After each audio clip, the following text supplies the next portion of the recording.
Welcome to Tea and Talk. I'm your host, Olivia Boughton. Today, I'm joined by my very dear friend, Taylor Morneau. Taylor, thank you so much for joining me today. Thank you, Olivia, for having me. I'm so excited that you're here, and I can't wait to talk. But of course, we have to start with our tea, so we have something to drink. So as the viewers will notice, we are in a sort of holiday theme because the holidays are upon us. So I have my lovely Christmas tea set. I used this just once before, and that was for my first holiday show of Tea and Talk. But I just love this teapot. It's so pretty. It's very ornate and very festive. And we have these little teacups, which are not matching, but are also very festive. There's some holly and berries and all that kind of stuff. So as I was thinking about what to serve us today, I decided to select an herbal tisane. So there's no actual tea in this beverage today. It's herbal. And I was thinking that one of the flavors of the holidays is peppermint. So I decided to go with a peppermint tea, but this one is a chocolate peppermint tea. So this is probably one of my favorite tisanes. I just love it because it makes me think of like hot chocolate, but in sort of tea form. Mm-hmm. So it only has 2 ingredients in the tea. It's peppermint leaves and cocoa husks. So it really has this nice kind of subtle chocolatey flavor. And I have some oat milk and sugar for us too. I like to put a little oat milk in mine so it even creates more of that feeling that I'm drinking hot cocoa, even though I'm not. So let me pour you a little bit of this delicious chocolate mint tea. And you'll be able to really smell it. I don't think I've had chocolate mint tea before. Oh, so good. This is exciting. Well, I like when I choose something that my guests are not familiar with. So something new for you to try out. Do you want any sugar? Yes, please. Okay. How many? 1 is good. Okay, 1 is good for you. I think 1 is good for me. I'll take a little bit of this as well. Yeah, I don't know how I decided to try this tea variety, but I saw it and I said, oh, that sounds yummy. You know, it sounds like I said, like hot cocoa, but it's tea. And it is just one of my favorite things to drink. I think it's very soothing and it smells delightful. So I hope that you enjoy it too. Cheers. Thank you very much. Cheers. The holidays are here. Yes. So, Taylor, tell me about where you grew up and your childhood. I know you're not a native Vermonter, but you've been here a long time. So talk to me about where you spent your early years. Well, I grew up in Littleton, New Hampshire, which is actually very close to St. Johnsbury, Vermont. Mm-hmm. And I was actually born in Vermont, so I'm a born Vermonter. But I went to college in Plymouth State. Okay. Plymouth, New Hampshire, at Plymouth State University. And we moved over to Rutland, Vermont about 15 years ago. Yeah. So what prompted you to come to Vermont? I mean, New Hampshire, you know, it's New England, and there's a lot of similarities. As you said, you were kind of close to the Vermont border anyway. Mm-hmm. But what prompted that decision to uproot and come to Vermont? My husband was offered a job opportunity, and there were 3 different locations that we could move to, and one of them was Rutland. And he's a big skier, so yes, proximity to Killington. Yes, yeah, and Okemo, that just landed it for us. We were like, okay, we'll still be near some good ski mountains. So that's what brought us over here, and we haven't moved from Rutland since then. Yeah, It's a nice place to be, especially, if you're, as you said, into outdoor activities. I mean, there's so much right here, not just skiing, but lots of hiking and, snowshoeing and lots of summer activities. Do you do any of that stuff? Yeah, I like to do some snowshoeing. I used to ski more than I do now, but my family still loves to ski. And we do a lot of outdoor activities, hiking and just playing in the yard and different sports that we play outside together. And yeah, we enjoy the mountains and the rivers. Oftentimes we'll go visit different rivers around here. The little pup likes to get in to the water there. That's right, you have a little poochie. Yes, but yeah, so grateful to live in this area with all the mountains and rivers around and lakes. It's beautiful. It's a very beautiful place here, and several of my guests that I've had on have commented on how picturesque and how beautiful this area of the country, of the world really is. And we're very fortunate. I think when you live here sometimes you forget that this is a destination for people. Like, people come here to vacation. People come here because they want to see the beauty and the magnificence that is here in our natural environment. And when you wake up every morning, it can be easy to forget that we have something very special here in Vermont. Yeah. So it's nice to remind ourselves of that. Yeah, for sure.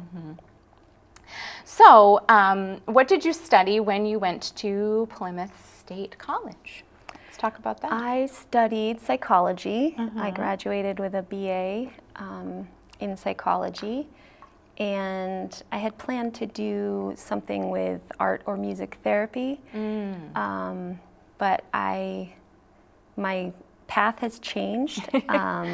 Which happens a lot in people's lives, right? We have these plans, and then that's just not how it turns out sometimes. Yeah, totally. Yes. Yeah, I ended up being blessed with my 3 children and staying home with them more, which is another blessing that I was fortunate enough to have, which kind of led me to some volunteer work. I started volunteering at the local Rutland area food co-op. Yes. And I also volunteered for a local farm that is no longer a farm, Radical Roots Farm.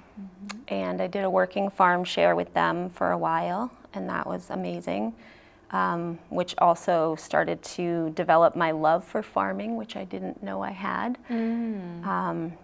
So that opportunity led me to a couple of other farms. The first one was Alchemy Gardens, which is also no longer a farm.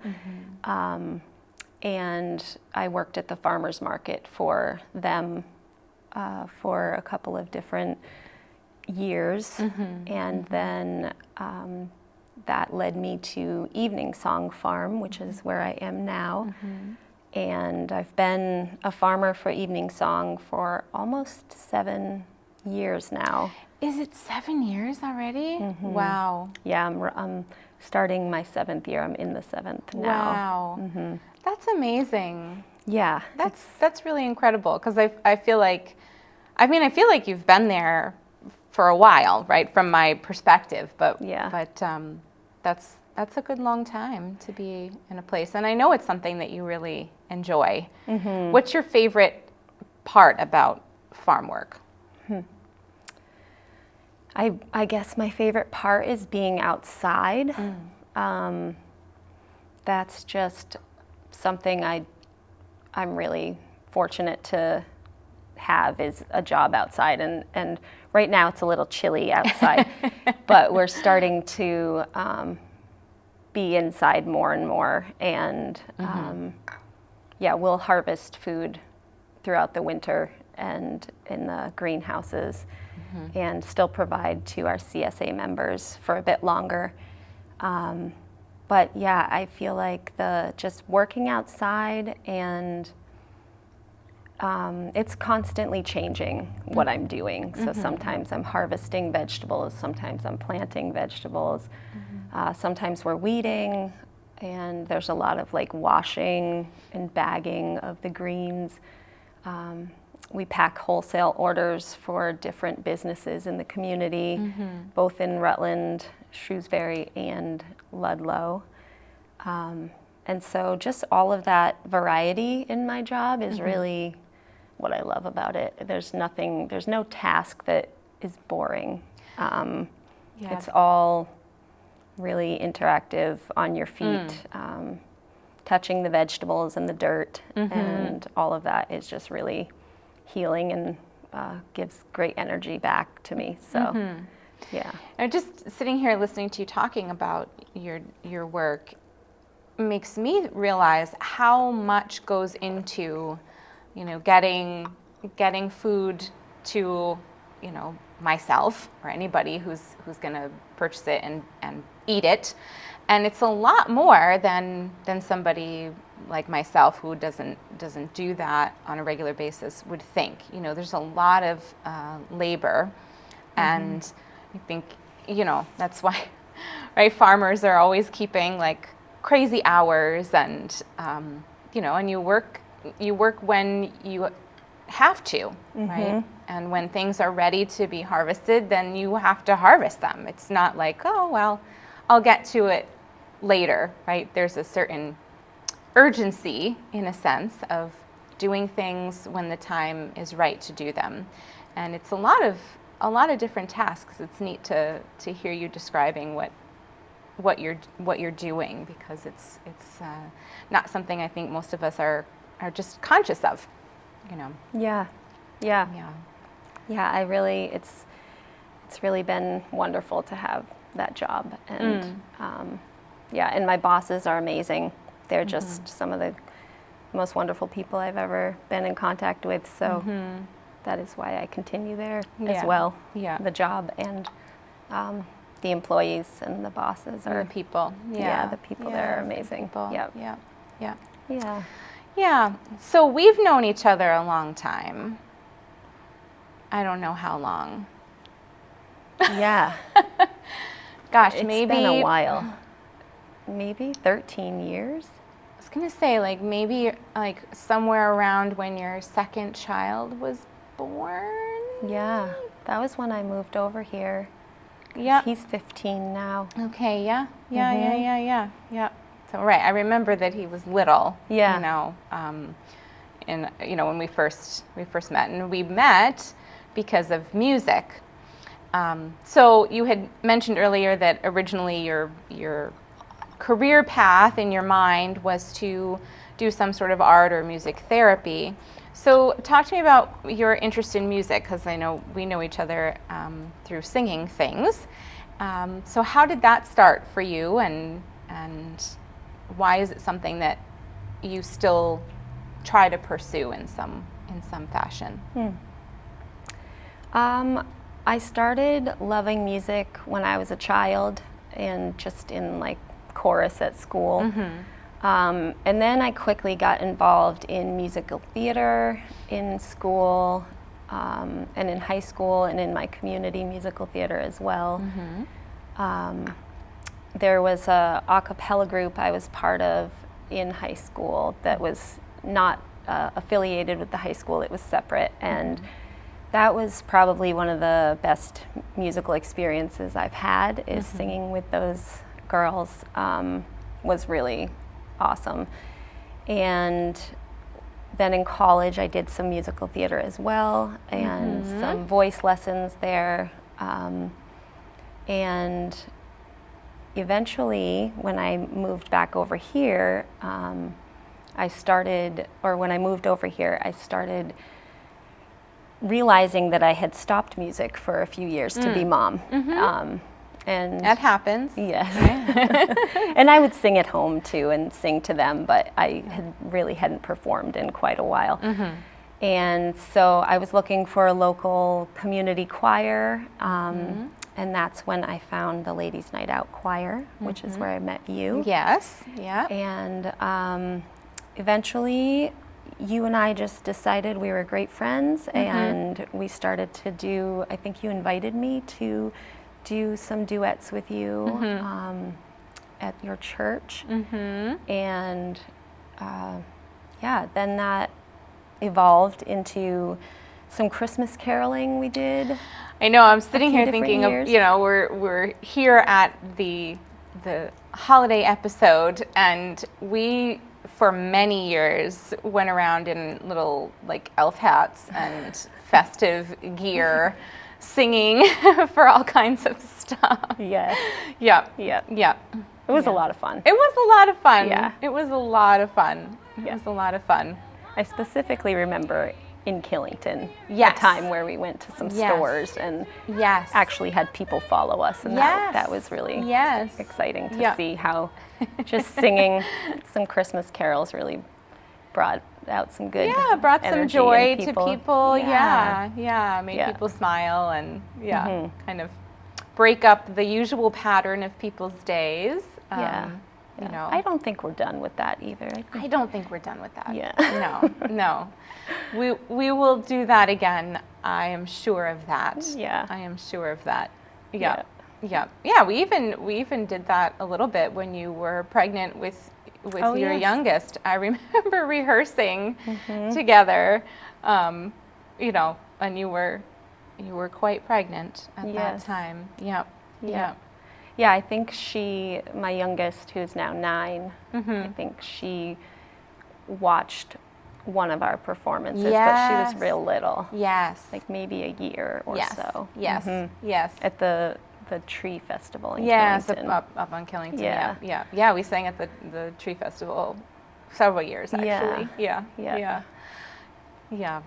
It's a great, it's a great thing, I think, to keep music in anyone's life. You know, Yeah. and no matter how you do that, I think it's important.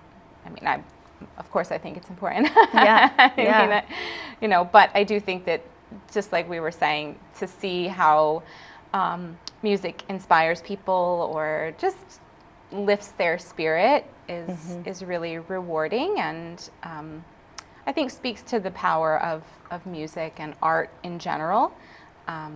That we all need that. We need that uplifting energy, that creativity, and it's important for all of us to, in some way, find our niche, if you will, where we can either enjoy the expression of others or express ourselves through an artistic medium. I think it's really important. Yeah, Yeah. I agree. I still feel like somewhere in my path it's gonna mix the music and the healing together. I just still feel like that's really in my path somewhere. Yeah. But right now I'm not performing with music, but I just sing at home a lot. So Well, which is a very good thing to do, Yeah.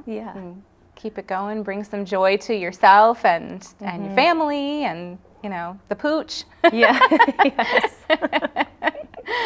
Yeah. Some animals don't enjoy that, but Yeah, but my some little of them Eve, do. she's a little black kitty I have, and she loves music. Ah, okay. So you have a music lover cat. Yeah.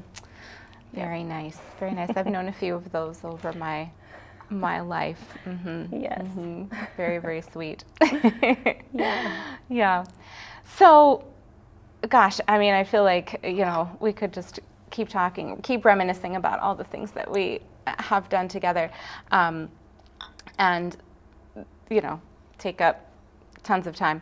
But I want to sort of go back to the move to here, and just ask you to maybe reflect a little bit about what you enjoy about living in this area, and not necessarily that it's different or better than New Hampshire, but what kind of gives Rutland. You've stayed here a long time. You've really raised your family here. So what is it that you love about this area?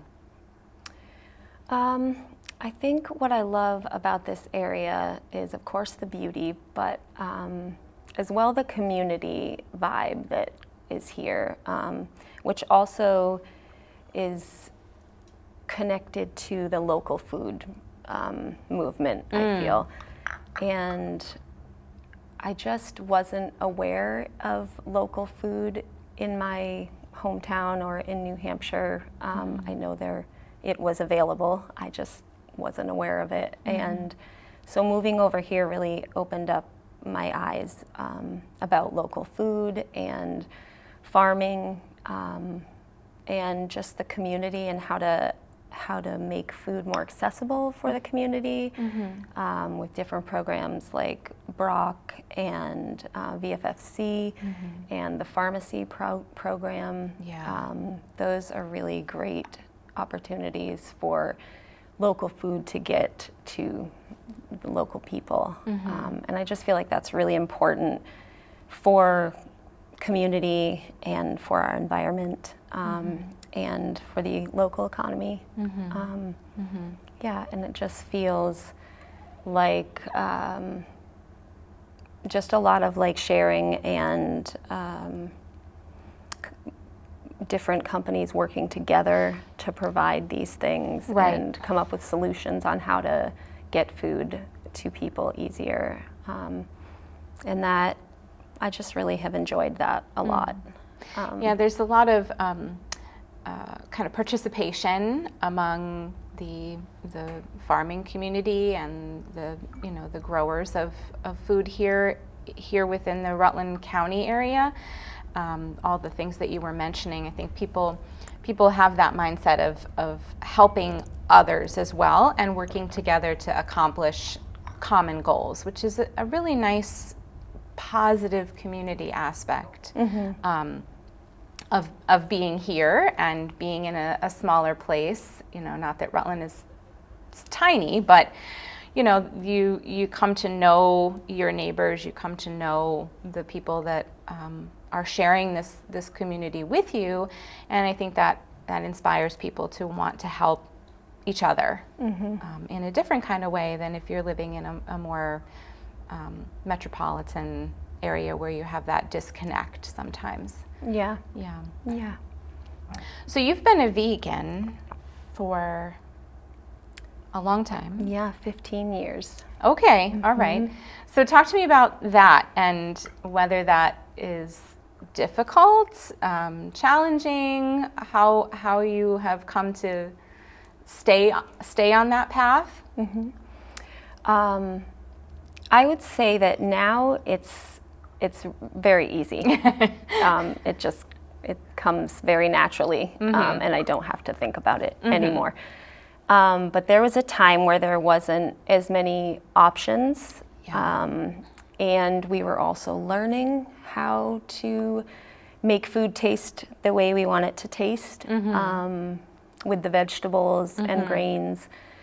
And since we've been through all that learning and the experience we've had, it was challenging back then, but it has gotten so much easier, and now I just love vegetables, and we cook them a lot, and we've just learned how to make a great tofu scramble with some vegetables and some tofu and seasoning, and soups, vegetable soups.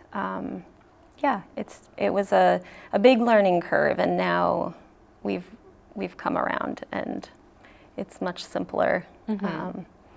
Different companies have come up with more vegan options, but as well we've also been able to make our own cashew cheese or almond milk or whatever that you've learned how to make. do those things, like homemade things. Yes.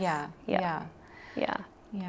So what keeps you vegan, or why did you become vegan, and what keeps you on that path? We became vegan. We just did a lot of research on factory farming, as well as food health in general, and how the factory farming affects our environment. And all of the research we did just helped us really narrow down what our values were. And we just started diving into learning different ways to cook. And ultimately, I think our values and what is important to us has just kept us on that path. And that has just felt really good to us to be on that path. Yeah. Yeah. And your kids are also on that path too. I'm sure that's easier at times than other times as they have grown up. Yeah, right? they kind of have their own path at this point. Yeah. But still aren't really, I wouldn't consider them vegan at this point. But they definitely eat what we make. Right. Right. But they also ask for other things sometimes, and yeah, they're just. I'm sure they're much more individuals. mindful as well about what they're eating. You know, of course, I mean, you working in the farm and having access to, you know, really fresh produce is a benefit on a lot of levels. But I'm sure that, you know, just the choices that you are making helps them to just think differently.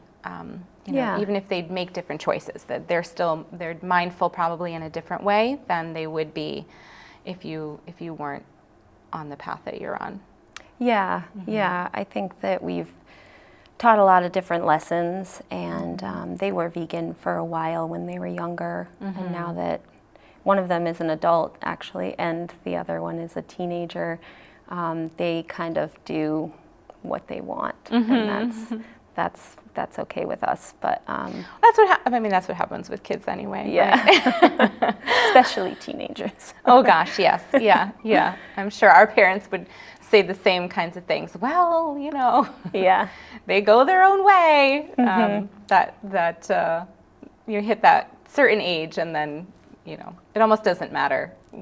What you used to do, right? That rebellion is gonna come into play in some way, shape, or form. Yes, very important to remember as a parent too. Yes, I'm sure. Right. Yeah. To not take things too personally. Yep. Yes. Not get too worked up. Yep. Yeah. We all go through it. I would not go back there for anything. Personally. Yeah. Sometimes it feels like children push against your values too. Oh, sure. And so we've had some of that, which is what they're doing, and that's it is what it is. Exactly. You know, part of life, part of growth. You know, all that stuff. Oh my gosh. Well, it has been lovely to chat with you. Our time is drawing short, as it always does.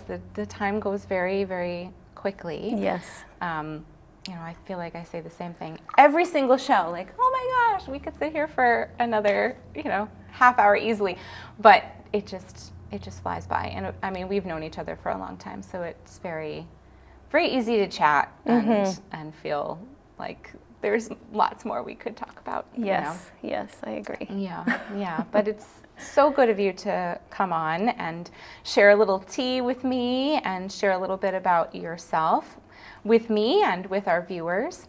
And I appreciate that, so thank you. Yeah, thank you so much for having me and sharing the tea and having interest in me and what I do. And thank you so much for inviting me.